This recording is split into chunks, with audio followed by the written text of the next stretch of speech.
All right. Thank you, everybody. My name is David G., and I am an alcoholic and an addict of many sorts. Really grateful to be here tonight and blessed to have done the work as it's outlined in the book Alcoholics Anonymous. With a loving God and a big book sponsor, I've made all my amends but one amends, and I currently practice steps 10, 11, and 12 as a new way to live today. I'm grateful for the power that revealed itself to me through this big book of Alcoholics Anonymous, and therefore has kept me sober from drugs and alcohol since August 8th, 1994. And hitting the bottom at 24 years sober with lust and sexual acting out, I came back through this process as outlined in the book again, and really had a new awakening to some truths that I'd either missed or forgot along the way, and definitely had a new experience and got sexually sober in 2019 and really began to have an experience of a different kind in 2020, about a year into Sexaholics Anonymous, where I really began to recover from what the true problem really is, and that's self. Is made up of thoughts and ideas and beliefs and concepts and different attitudes that come on me unknowingly. And I act on those things. And when I do, it creates a reality that's not very pleasant for me and other people. Well, this didn't only happen to me. It's happened to many, many people. And we'll be seeing that as we go through this. I'm really grateful for my brother Dennis and his service. And Rob O, you look pretty cleaned up there for a change, buddy. I can tell the program's working in your life. So good to have you here, and thank you for giving me an intro, brother. It's always good to see you. We've been studying There Is a Solution, and as we mentioned last week, I once had a man that told me there's as many solutions in AA as there are people in it.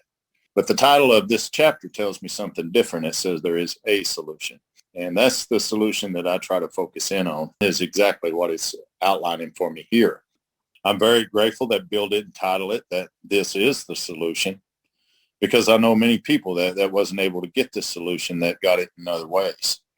So really here he writes the prescription for those of us who are powerless. Obviously, power has to be the answer. And he's going to start to introduce us to that.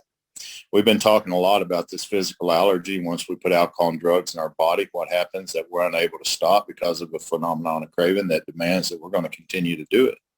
And it's the same way with lust. There are thoughts and beliefs, and it comes into my mind. It's just overpowering, and I end up taking an action outside of that thought, which leads to a craving, and I'm unable to stop. Once I click on the internet, I can't quit.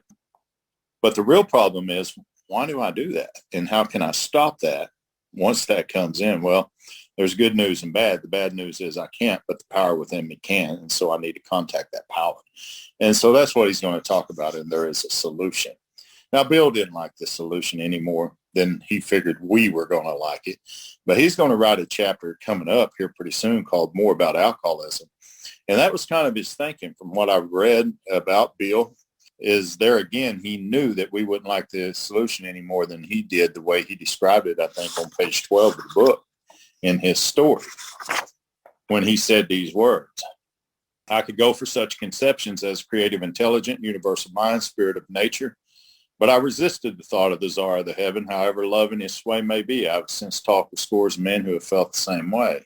And so Ebby had brought the solution to him, and Bill didn't like that solution. He said, I can't go for these certain things. I can't go for a lot of this stuff, but here are some things I can go for. And that's kind of what we've been looking at. And so the first 23 pages after the doctor's opinion primarily focuses on the physical allergy. If I never put it within my body, I'm never going to have an allergic reaction that demands more of the same. So we're going to start on page 21 tonight. We've been traveling through this book over a period of weeks now, and we've landed here on page 21, and we're going to be looking at the third description, which starts with, what about the real alcoholic? And I hear people come into AA all the time. Yeah, I'm a real alcoholic. I work the first step every day, 100%. It's the only one I work, 100%. There are 88 pages that outline the directions for the first 11 steps in the big book, Alcoholics Anonymous. 43 of them are on step one. So I don't know if you work 43 pages 100% to the best of your ability every day, but I can tell you I don't. Now, I do stay sober by the grace of God, and I do work with a lot of other people, but I don't practice 43 pages every day. I just don't. So we're going to start right there about the real alcoholic. And it says he may start off as a moderate drinker, which was drinker number 1 at the bottom of page 20. Now, he may start off that way, but he may not. He may skip that stage altogether. It says he may or he may not become a continuous hard drinker, and we looked at that, the description of that fellow, at the top of page 21. Now, I've met guys that I would have swore to you that was alcoholic. They were dying every time they drank. Sores popped out all over. I mean, it was awful. And I just knew they were alcoholic. And one day the doctor told them that their liver was shot and they were going to die if they didn't stop drinking, and they stopped drinking and they never went back to it again. I've seen people do that about falling in love. But for guys like us, it seems to be all of that stuff is not enough. My God, I was sober for all those years, had a great life, got a beautiful wife, beautiful home here, all I could ever want in life. If that was enough to stop me from lusting and sexually acting out, I promise you I'd have been sober a lot of years ago in that area of my life. But I'm not. And the reason why is because the allergy, and he's going to describe it right here. And looking at this description, he says, but at some stage of his drinking career, talking about the real alcoholic on page 21, first full paragraph, he begins to lose all control of his liquor consumption, his lust, acting out, his drug, whatever it may be. Keyword right here, once. Once he starts, not after he's had a few, not after he's hooked up with the boys and went down to the bar for a little bit or hung out with the ladies, for a great period of time. No, once we start to drink, that phenomenon of craving develops and it demands more of the same. The mind may say, hey, we need to go home. We need to stop. Mama's going to find out. It doesn't seem to matter. The body says, no, I'm not fooled. I guarantee you anybody on here that's a real alcoholic or addict of many sorts can definitely identify to the real alcoholic, because he's the man once he starts to drink. Now, the hard drinker, he's the guy that was in the military for 30 years. And he said, by God, I quit drinking. And after 30 years, and I was a daily drinker. And you can do it too if you just put your mind to it. But the book tells us he doesn't have the allergy. We do. The real alcoholic loses all control once he starts. So here's the fellow who has been puzzling you, especially in his lack of control. We really want to watch that word control. They're going to throw it at us a lot. It says he does absurd, incredible, and tragic things while drinking. Please understand that when I went back through this process, 24 years sober in Alcoholics Anonymous, I was doing a lot of circuit speaking, a lot of big book studies, and a lot of different things. So when I came back through this process of the book, I was, quote unquote, sober from drugs and alcohol in Alcoholics Anonymous. This is what had me so baffled. If I was supposed to have such a sound mind within the program and the fellowship, the way that I carried on that I did, why is this stuff going on and eating my lunch every single day? Lust and acting out is killing me and I can't stop. So please bear this in mind as I read this. This happened to me sober. And that's why I began to think there was something seriously wrong with me. I didn't really realize that lust and acting out was an addiction. I didn't know that there was help for that. I mean, I'd heard it, but God, who pays attention to that, So anyway, this says he does absurd, incredible, and tragic things while drinking. He's a real Dr. Jekyll and Mr. Hyde. That's how I was sober. I was a monster at times, and then at the other times, I was just a humble gentleman. The man that wrote Dr. Jekyll and Mr. Hyde, and you can Google it for yourself, was an alcoholic who died an alcoholic, and we really feel that that's why this is put in the book. It says he's seldom mildly intoxicated. Can anybody relate to that? He's always more or less insanely drunk. His disposition while drinking resembles his normal nature, but little. He may not, but he may be one of the finest fellows in the world. Let him drink for a day, just a day. And he frequently becomes disgustingly and even dangerously antisocial. And this is what was happening to me with lust after 24 years of being sober from drugs and alcohol. So when I say even sober, I'm talking about I get this way without a chemical one inside of my body. Pretty scary. He has a positive genius for getting tied at exactly the wrong moment, even sober. That happened over and over in my life, particularly when some important decision must be made or engagement kept. He's often perfectly sensible and well-balanced concerning everything except liquor, lust, whatever it may be. But in that respect, he's incredibly dishonest and selfish. Now, he often possesses special abilities skills and aptitude and has a promising career ahead of him. He uses these gifts to build up a bright outlook for his family and himself, and then he pulls the structure down on his head by a senseless series of sprees. He's the fellow that goes to bed so intoxicated he ought to sleep the clock around. Yet early the next morning, he searches madly for the bottle he misplaced the night before. I can remember living here, and when I drink, I don't work. And when I don't work, bills don't get paid. And so water gets cut off and electric gets cut off and gas gets cut off and all this stuff. And it's just kind of the way I live. I just think that's a normal way of life.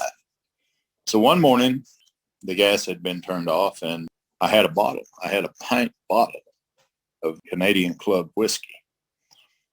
And man, I needed to drink that morning in a bad way. And I looked everywhere. I searched madly, just like he talks about. And I mean madly. I was mad. Somebody took it. Somebody poured out. And somebody was fixing to get a butt kicking like they ain't never had in their life. And, I was just crazy. Just tore the whole house down. The bottle nowhere to be found.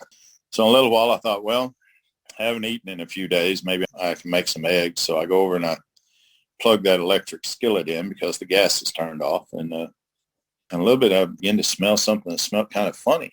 And I walked over and I pulled the lid off the top of that electric skillet. And there was my pint bottle in a brown bag laying inside of there. I'd hid it inside of there. And, oh, man, we know from then on what was for breakfast and for the rest of the day. So when he talks about searching madly for the bottle he misplaced the night before, then I can definitely identify with this. If he can afford it, he may have liquor concealed all over the house to be certain no one gets his entire supply away from him to throw down the waste pipe. There were times in my house when you could lift up the lid on the back of the stool and inside of the water down there sat a pint. My grass was so tall, it was almost tall as the back of the house. And I dared anybody to cut that yard back there, and I'd have killed them. And there were bottles all over that thing. Hid here, hid there, had little bits in it here and a little bit there. And I just constantly would have liquor concealed all over the house. The same way with drugs, the same way with pornography and the things that I had going on my phone. Drugs, I would put it inside of the shirt pockets that hung in my closet. Nobody was allowed in that closet. Those shirts were for me, although I wasn't wearing any of them, and all the pockets would have little plastic baggies of things. And man, what a crazy way to live. As matters grow worse, he begins to use a combination of high-powered sedatives and liquor to quiet his nerves. This is that dual action. People tell me all the time, this is an Alcoholics Anonymous meeting, and here we don't talk about drugs. The big book doesn't talk about drugs, so the big book does. And right here is only one of many places that it does talk about it. Now, I respect singleness of purpose. I absolutely respect it. That's how I was taught. But this is an all addictions meeting of sorts. And so when we talk about high-power sedatives, a lot of people knows what we're talking about here. He says the day comes, he simply cannot make it, and he gets drunk all over again. Now, this all started with the drink, the thought, and he took action based upon that thought, triggered the allergy within his body, and it set him on a spree that he can't shut down. Perhaps he goes to the doctor, gives him some morphine or some sedative, which to taper off. Man, I like doctors like that. I don't hear much of them anymore, thankfully, whenever I take guys to detox and stuff. But, yeah. He begins to appear at hospitals, sanitariums, and in my book, I have written meetings. We start showing up there looking for solutions that our mind is nowhere near ready to grasp at this point. Really, this is by no means a comprehensive picture of the true alcoholic as our behavior patterns vary, but this description should identify him roughly. I guarantee everybody on here has different experiences that they could share about that, and it would all seem different. But here's what I'm interested in. Why does he behave like this? That's what I want to know too. Why do I behave like this? Why do I behave this way 24 years sober and I'm dying from lust and acting out? Why do I behave that way? This is by no means a comprehensive picture of it. Why does he behave like this? If hundreds of experiences, not just one or not just a few, but hundreds of experiences showed him one drink or one lust drink means another debacle, which is a failure, with all its attendant suffering, not only for me, but for my family, for everybody, my coworkers, and humiliation. Why is it that I take that one drink? Why can't I stay on the water wagon? What's become of my common sense and my willpower? In other words, my choice. We want to keep an eye on that word as we go through here. that he sometimes, not all the time, but he sometimes displays with respect to other matters. Perhaps there will never be a full answer to these questions. Opinions vary considerably as to why the alcoholic reacts differently from normal people. We're not sure why. Once a certain point is reached, little can be done for him. We cannot answer the riddle. Key paragraph right here. We know that while the alcoholic, the sexaholic, the drug addict keeps away from drug, drink, or lust, as he may do for months or years, he reacts much like other men. But here's the truth of it.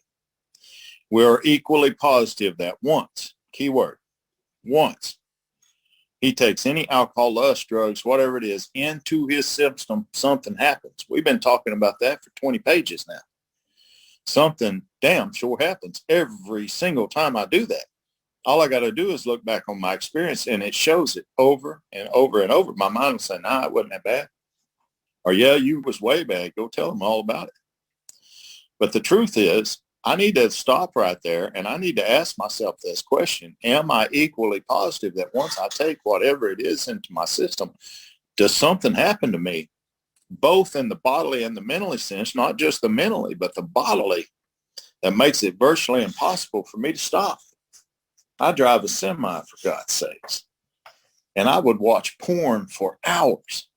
I go to a location, and I would sit there, and they say, hey, we're going to be on standby for 6 hours. I think, cool, that ain't no problem. Well, I'm just going to watch a little bit, not very much. But once I took action outside of that thought and I clicked on that internet, I'll tell you what, 6 hours later, they were beating on the door saying, hey, man, we need to go. And I had been on the phone watching that stuff all the time because I just craved more and more and more and more and more. It makes it virtually impossible for me to stop. The experience of any alcoholic or addict of any source will abundantly confirm this. But we're not going to talk much about this allergy anymore because we've seen now exactly what it does. When we put alcohol inside of our body, we're unable to stop. We put drugs in, we're unable to quit. Lust, we're unable to stop acting out. When we get sick and drunk and in all kinds of trouble with this stuff, and we come in and try to stop, we do good for a little while, and our mind will give us a little reprieve. But then at some point, it'll tell us, hey, it's okay. It wasn't that bad. They really don't understand you at those meetings. If they did, knew what you went through while you were growing up, then they would drink the way you did too, and on and yada, yada, yada. And all of a sudden, I can't listen to it no more, and I got to do something to make it quit. And that's the only thing I know to do. So once I put it in my body, I can't stop. Well, obviously, the answer to that would be just don't put it in your body. If lust is a problem, just don't act out. If drinking is the problem, just don't drink. But every time I stop doing that, I have something that shows up in the mind that drives me absolutely insane with anger and rage and jealousy and fear and resentment. And I got to pick up something to bring relief to that. I go to meetings. I pray to God. I do 90 and 90. I read the book like they tell me to, and I go back and I do it again and again and again, and I can't stop. I'm in an endless relapse. Wow. Well, the book says these observations. What observations? Well, obviously, everything we have observed in the prior 22 pages has told us about this physical allergy. The book says it would be academic and pointless. One, academic. It's good to know. It's very good to know. It's great knowledge to have. Pointless. It will not keep me sober.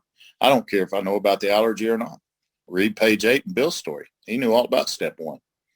Didn't keep him sober. And I guarantee you that's been a lot of our experiences too. So 1, academic. Good to know. 2, pointless. It will not keep us sober. If our friend never took the first drink, thereby setting a terrible cycle into motion, which is talking about the physical allergy.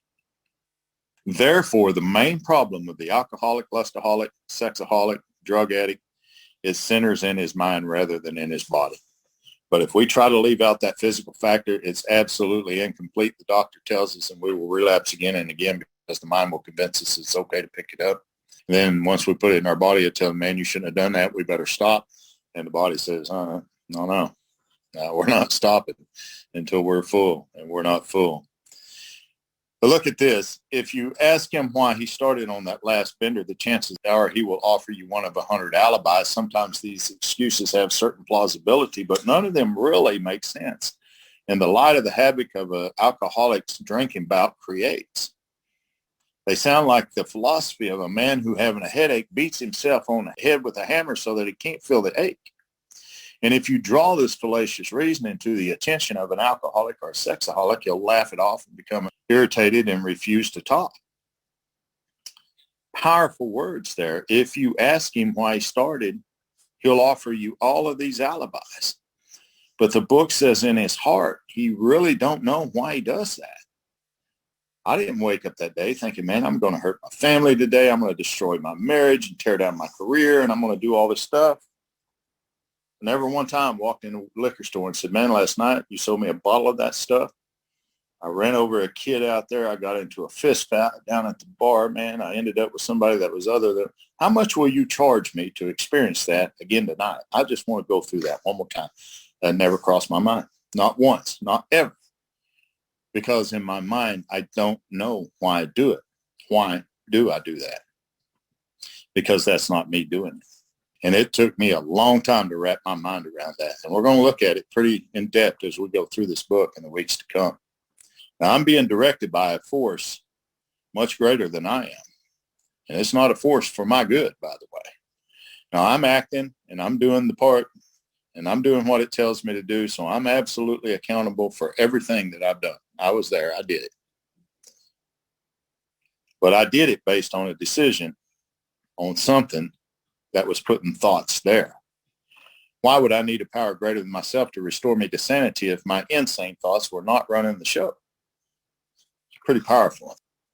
Well, he says that, like we read here, once in a while he may tell the truth. And the truth, strange to say, is that usually he has no more idea, keyword, idea, why he took that first drink than you have. I don't know any more than you do. Some drinkers have excuses with which they are satisfied with part of the time, but in their hearts, we really don't know why we do it.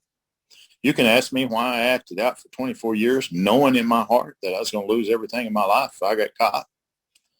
And I tell you, it's because I was a bad person. It's just I'm a no good, shameful sinner, and yeah, and on and on and on. But I tell you what, in my heart, I really did not know why I done that stuff. I just didn't know. Once this malady has a real hold, they are a baffled lot, even sober. And I was sober from chemicals for sure. But it says there is the obsession. And that's what we're going to start looking at now. For the prior 23 pages, we've looked at the body. What happens once we put it in the body? Now we want to look at what happens when we take it out of the body and we try to sober up. We fall into the fellowship. We do what we're told. We go to 90 and 90. We buy a big book. We start reading it. We go to meeting and we fall out and we fall out. We fall out. We think, damn, what is the matter with me? Something's wrong here. But no one ever had set me down in the very, very early beginning and said, David, you have an obsession to the mind and allergy to the body. You're powerless over alcohol and your life's unmanageable. And that's not a two-part step. That's three. Because you're powerless for two reasons. Once you put it in your body, you can't stop. And once you take it out, you can't stay stopped because of an insane idea that always leads you back. You have a hold on the inside of you that you can't feel with sex and lust and toys and money and drugs and pistols. And none of that stuff is enough to fill that hole. You keep reaching for things to the outside and put on the inside to fill the hole. And it doesn't happen. You're powerless. You need power. You're insane. You need sanity. And so we're going to start to see that. The obsession is described as a thought that crowds out all other thoughts. And that's exactly what happens to me in those moments whenever I can't take it anymore and I pick up. There's the obsession that somehow, someday we'll beat the game. And I promise you, I thought that more often than not. But they often suspect that they're down for the count. Man, that's hopeless. Often suspect it. I don't really completely know it, but I suspect that more often than not. And how true this is, few realize in a vague way these families and friends sense that these drinkers are abnormal. The doctor said that we can't tell the true from the false. Everybody else can see it, but I can't see it. Everyone hopefully awaits the day that the sufferer will rouse himself from his lethargy and assert his power of will. Well, if that man's like me, the tragic truth is if he be a real alcoholic, that happy day might not arrive. And here's why. Because he lost control. So my sponsor asked me this question. Control, choice, or power? If you've lost any one of those, did you really ever have it to begin with? It's a pretty powerful statement. It says at a certain point in the drinking career of every alcoholic or the lusting career of every lust addict, he passes into the state where the most powerful desire to stop is of absolutely no avail. And I guarantee there's people on here that can tell story after story after story what they did to stop and couldn't stop. The tragic situation has already arrived in practically every case long before it is expected. So the fact is, squiggly writing, the fact is, this isn't a theory, this is a fact.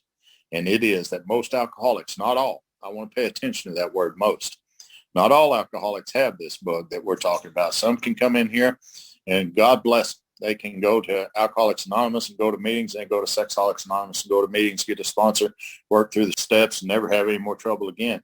I'm the guy that does all that and goes crazy in the head. I want to kill myself sober, and it's just unreal. So the fact is that most alcoholics, for reasons yet obscure, have lost the power of choice and drink. Lost the power. I never had it. And if I didn't have it, who did? That's what I want to know. Who got that power? And so I used to run around in meetings all the time, and it's because I heard it in meetings. I run around saying, thank you, God, today that I have a choice whether or not I drink. Thank you, God. I'd be in a meeting. Today I have a choice. And boy, my sponsor snatched me up one night after a meeting.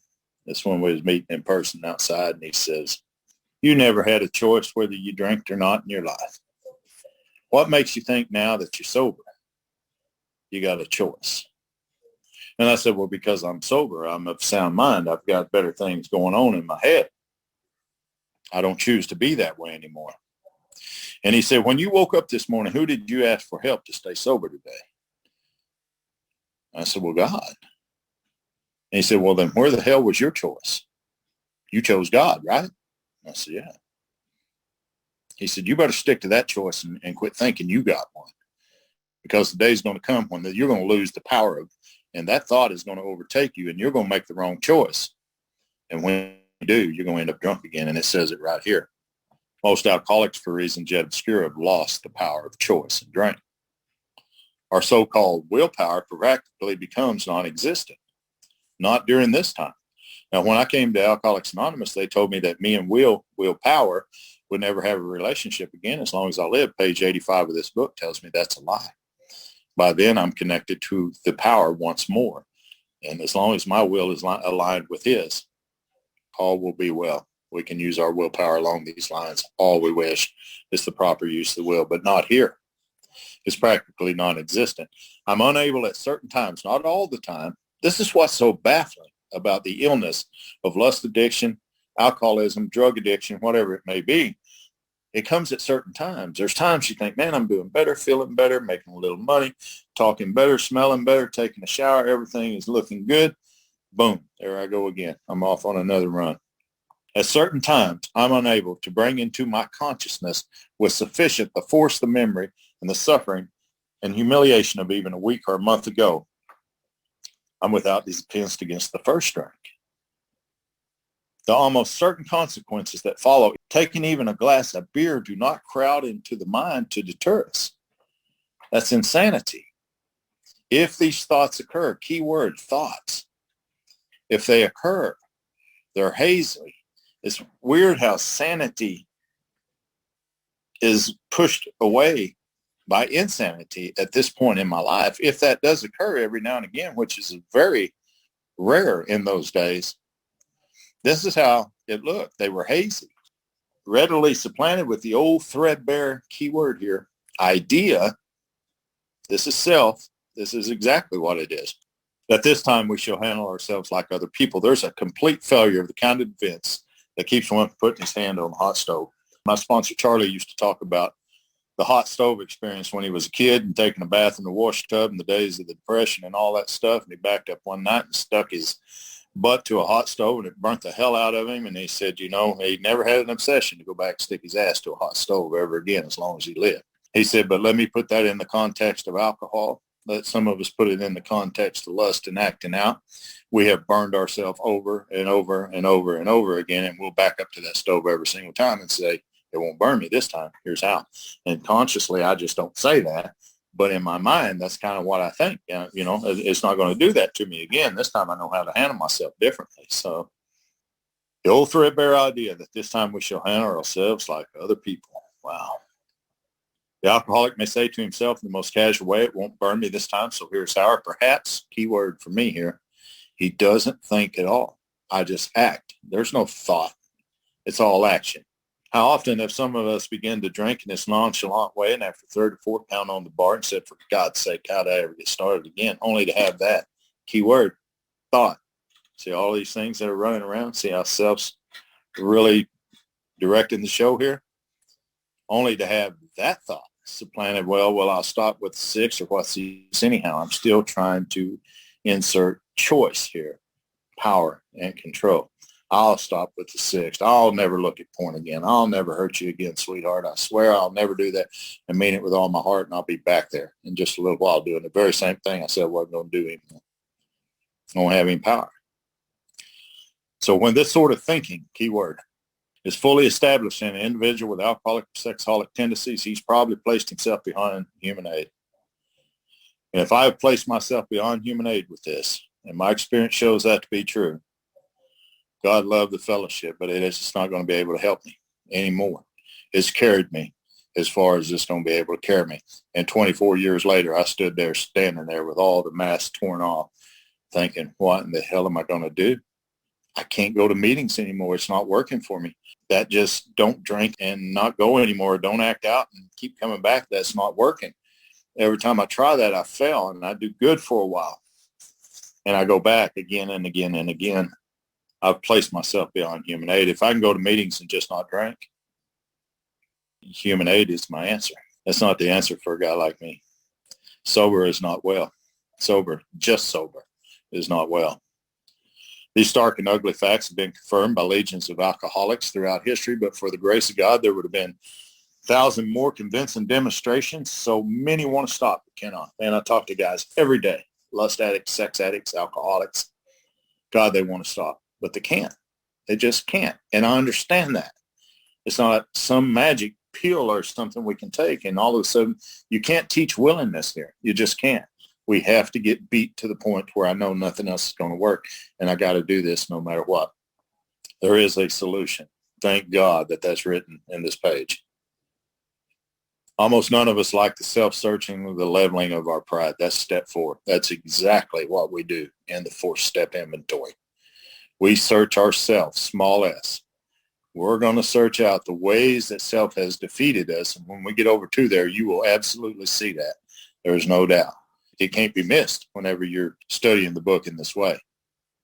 The confession of our shortcomings, that's step 5, which the process requires for a successful consummation. Man, what a statement. That's the solution. Step 4 and step 5. Well, it says right there, that's what the process requires for its successful consummation. And we all know what to consummate something means. To make it complete. Wow, what a statement. So I think, well, that's no big deal. I've written many 4 and taken 5th steps. We'll just get on through this and move on, and the solution is there. Well, whenever I get over to the inventory, the way that we're going to look at it when we get over to that part of the book, and this study, I promise you, that's a little deeper look than what I'd ever seen before in my life, for sure. And it was a requirement. Because when I work with a man and he makes it through that 4-step writing, turnarounds all the way through it, I know then he's on his way. I know he's going to be all right. I know he is. And especially after we do the 5th step. To do one, that's part of the circle. To hear one, that completes the circle. And so this is what the process requires for its successful consummation. We saw that it really worked in others. There are certain people that speak, and it's like language of the heart. I know them. They know me, although we've never met, shook hands, any of that. I know them. I know by their fruits. It says we'd come to believe in the hopelessness and futility of life as we'd been living it. Keep bear in mind, I'm 24 years sober when I'm coming through here. And I was in a hopelessness and futility state of mind and life in my life. That was unlike anything I was done. The only thing I hadn't done was picked up a drink yet. And that's definitely what was next. So it says, when therefore we were approached. Remember, we read back on page 18 who was going to do the approaching. It wasn't going to be the new guy that was going to approach us and ask for sponsorship. We're doing it the way the book tells us to do it. We're the one that's going to approach him. And here it is again. When therefore we were approached by those in whom the problem had been solved. See, I thought the problem was lust. I thought the problem was alcohol. I thought the problem was drugs. But all it's been telling me all along, and it's going to continue to tell me, is the problem is lack of power. Self shows up in your life and wants to play God in your life and everybody else's life. And that hadn't worked out very well. This is what the problem is. So when I'm approached by somebody in whom that problem has been solved, there's nothing left for me to pick up the simple kit of spiritual tools laid at my feet. We have found much of heaven, and we've been rocketed into a fourth dimension of existence, which we had not even dreamed. Now, if you remember all the way back over on page 8, if you hold your place there and flip back over to page 8 for just a minute, this was the only place that Bill gave an example of what that fourth dimension looked like. Second to the last paragraph, where he talks about nearing the end of the bleak November, as you read 2 or 3 more sentences on up. He said, I was soon to be catapulted into what I like to call the fourth dimension of existence. Here is the only place that he gives an example, a description of what that looks like. I was to know happiness, peace, usefulness, and a way of life that is incredibly more wonderful as time passes. And I guarantee you, when I came through this work that day in 2019, I was not in that place. I hadn't been there for a long, long time. So when I was approached by the man whom the problem had been solved, there was nothing left for me but to pick up the simple kit of spiritual tools. And I love this. We have found much of heaven. But the great fact is just this and nothing less. We have had deep and effective spiritual experiences. And if you look there, there's an asterisk. And we're going to look at that a little more closely. So in my book, but if you will look at that, I think it's on page 567 in your book. We're going to take a look at the spiritual experience. So if it's telling me that I'm going to have a spiritual experience in order to recover here, I want to know what that is, because I seen a woman who they told me was having a spiritual experience in the church one time. It scared the hell out of me, because she was doing things that drunk people sometimes do at the bars. And she was sober, and they had touched her head with oil, and they said that God had touched her in such a way that nothing less would ever do. And it really frightened me, because whenever they talked about spiritual experience, I went back to that time and I thought, man, I can't do that. There's just no way. But look at what the book has to say about the spiritual experience, and we're going to look at it a little more in depth as we go. The terms spiritual experience and spiritual awakening are used many times in this book, which upon careful reading, which most of us really don't ever do, shows that the personality change. Here's what a spiritual experience is right here. It's a personality change sufficient to bring about recovery from alcoholism, and that has manifested itself among us in many different forms. My sponsor said, David, take that out of your mind, what you seen that happening to that lady at the church that night. Luckily for us, not everybody's is the same. It's a personality change. Let's see what else he talks about. He said, yet it is true that our first printing gave many readers the impression that these, here it is again, personality changes or religious experiences must be in the nature of a sudden and spectacular upheaval. Happily for everyone, this conclusion is erroneous. So in the first part of the book, you see that Bill had this flash of light spiritual experiences followed up by other stories in the book that men that had done the same. But he's saying that's not the truth for everyone. That's not how it's going to be.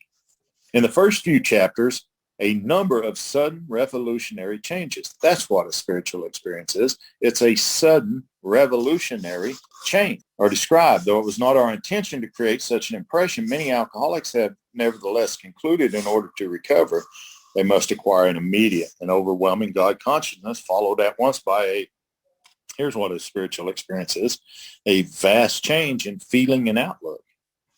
Among our rapidly growing membership of thousands of alcoholics, such transformation, though frequent, are by no means the rule, thank God. Most of our experience are what the psychologist William James calls the educational variety. Why? Because they develop slowly over a period of time. Bill Wilson was once in an interview, and he said, think of the hundreds of God aha moments that you've had in your life and compile them all into one experience. And that's what he had in the town's hospital. And he said that can be good and bad. So in his writings, he did not always say that the best way to have a spiritual experience was immediate and overwhelming. It's just because some of us develop it slowly over a period of time. I think to awaken from self is what we're looking for here. Quite often, friends of the newcomer are aware of the difference long before he is himself. He finally realizes that he has undergone here's a spiritual experience, a profound alteration in his reaction to life. That's what it is.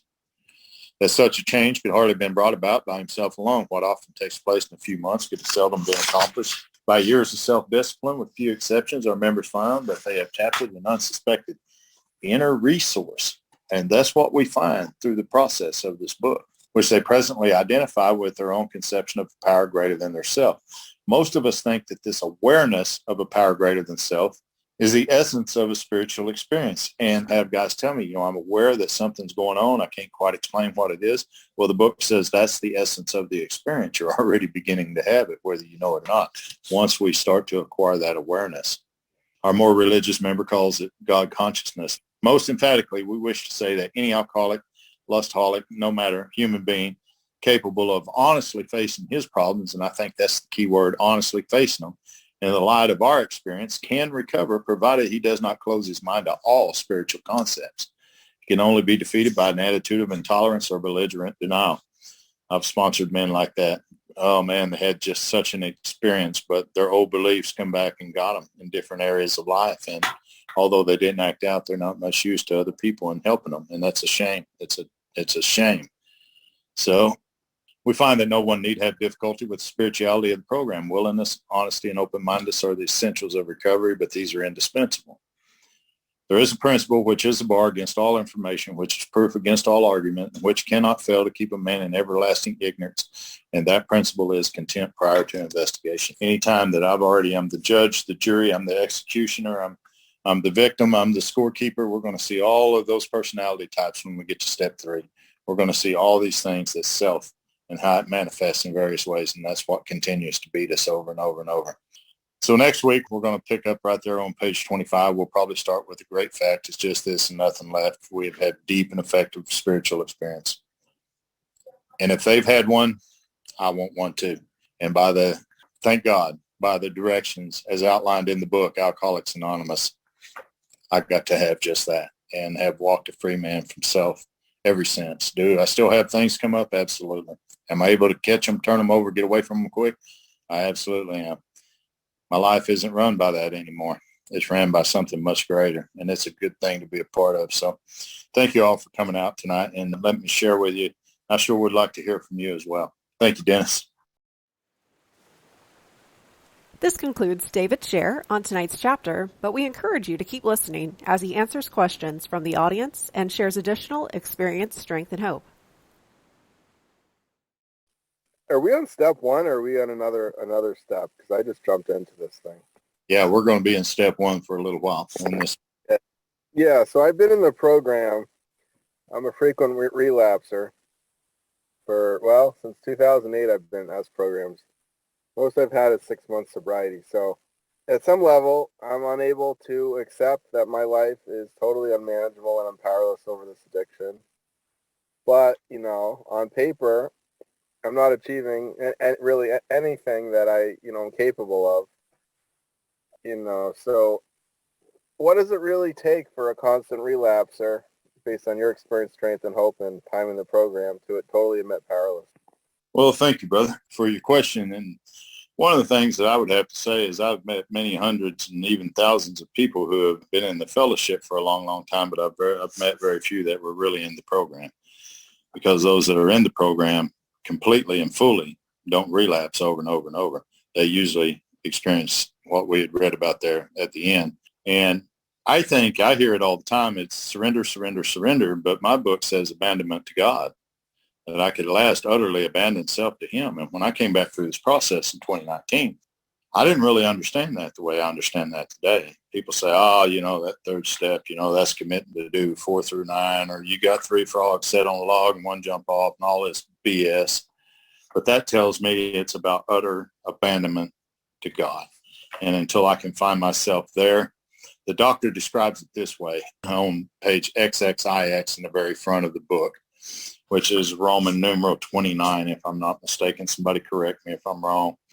But he says, on the other hand, in strangers, this may seem to those who do not understand, once the psychic change, the spiritual experience we just read about, the very same person, Jay or David or whoever, once the psychic change has occurred, that very same person who had so many problems, he finds himself easily able to control his desire for lust, acting out, alcohol, whatever your trouble may be. It says the only effort, and there is an effort here necessary, being that required to follow a few simple rules, which is the rest of the 12 steps. So for me, I used to pray for my bottom, and I kind of wish that's something I hadn't done, because it came, and when it did, it came hard.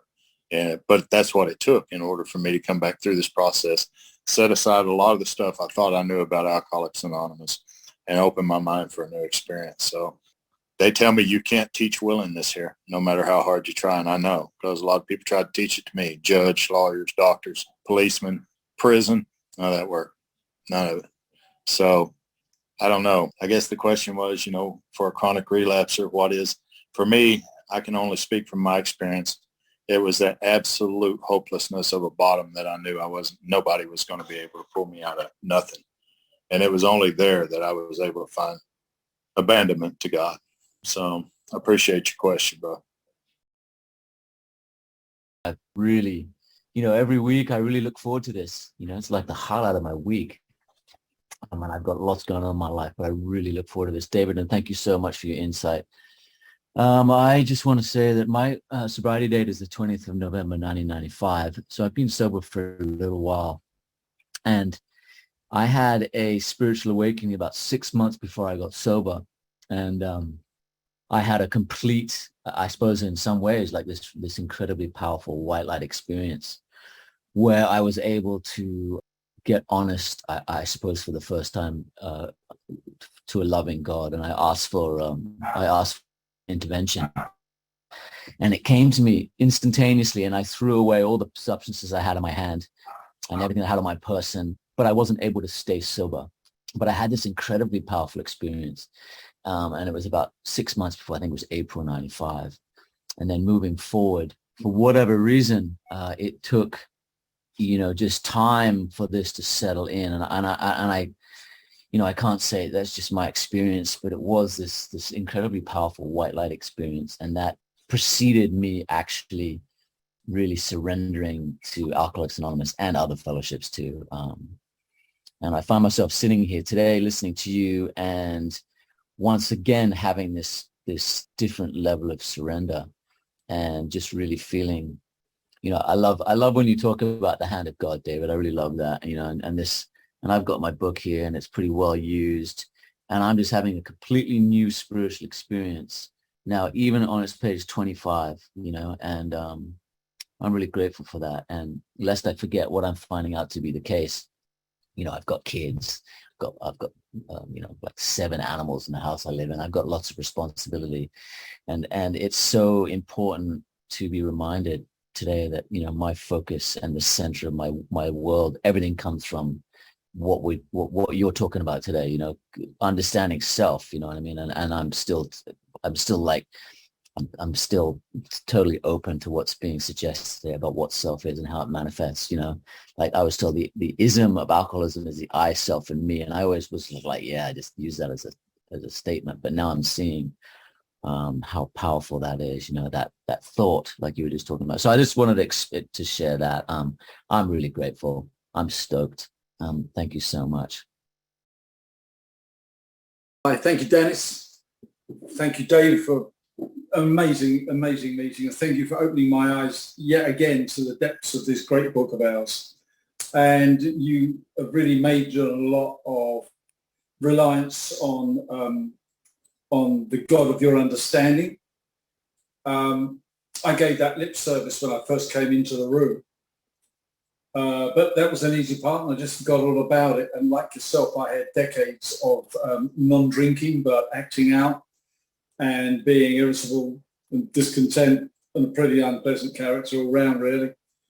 But what I've discovered since I've been listening to people like yourself in these rooms here, that although I connect on a very regular basis with alcoholics on a regular basis, either on Zoom meetings or on telephone calls or whatever, I nurture those relationships and friendships.